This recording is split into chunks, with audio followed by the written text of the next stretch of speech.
Mahigit 60 Chinese military aircraft ang namataan sa paligid ng Taiwan sa nakalipas sa 24 na oras. Dito naman sa Pilipinas, namataang dumaan sa Balintang Channel sa pagitan ng Batanes at Babuyan Island sa isang Chinese aircraft carrier. May unang balita si Marisol Abduraman. Gamit ang mga kaldero, kawali, kaserola, timba at iba pa, nag-ingay ang mga relisa sa Liwasang Bonifacio sa Maynila. Pumesto pang iba sa gilid ng kalsada para manawagan sa mga motorista na bumusina para sa West Philippine Sea. Ang noise barrage ay una, paggunita sa 8th anniversary ng makasaysayang tagumpay ng Pilipinas sa Permanent Court of Arbitration. Pangalawa, panawagan na tigilan na ng China ang harassment na ginagawa sa WPS.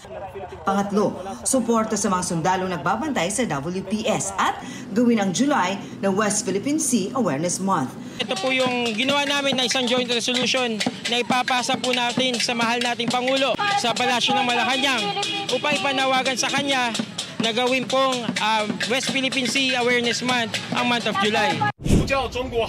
Sa dagat naman ng isla ng Kinmen na kontrolado ng Taiwan, nag-radio challenge ang Taiwan Coast Guard sa barko ng China Coast Guard. 4 na Coast Guard vessel ang ipinadalang Taiwan para bantayan ang 4 na Chinese ship.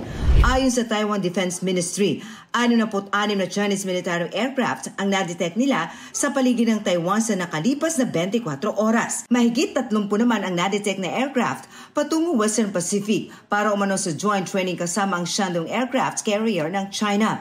Ayon sa Defense Ministry ng Japan itong Martes, namataan ang aircraft carrier ng China 500 kilometers mula sa isla ng Miyako sa Okinawa, Japan.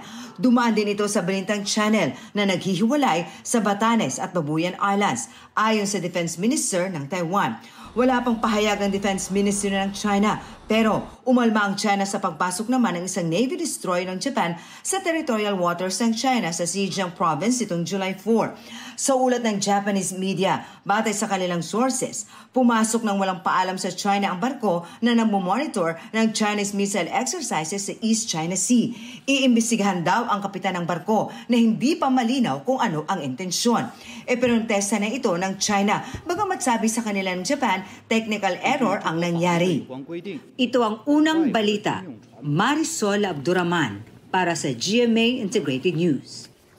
Kapuso, para laging una ka sa mga balita, bisitahin at mag-subscribe sa GMA Integrated News sa YouTube. Sa mga kapuso abroad, samahan nyo kami sa GMA Pinoy TV at sa www.gmanews.tv.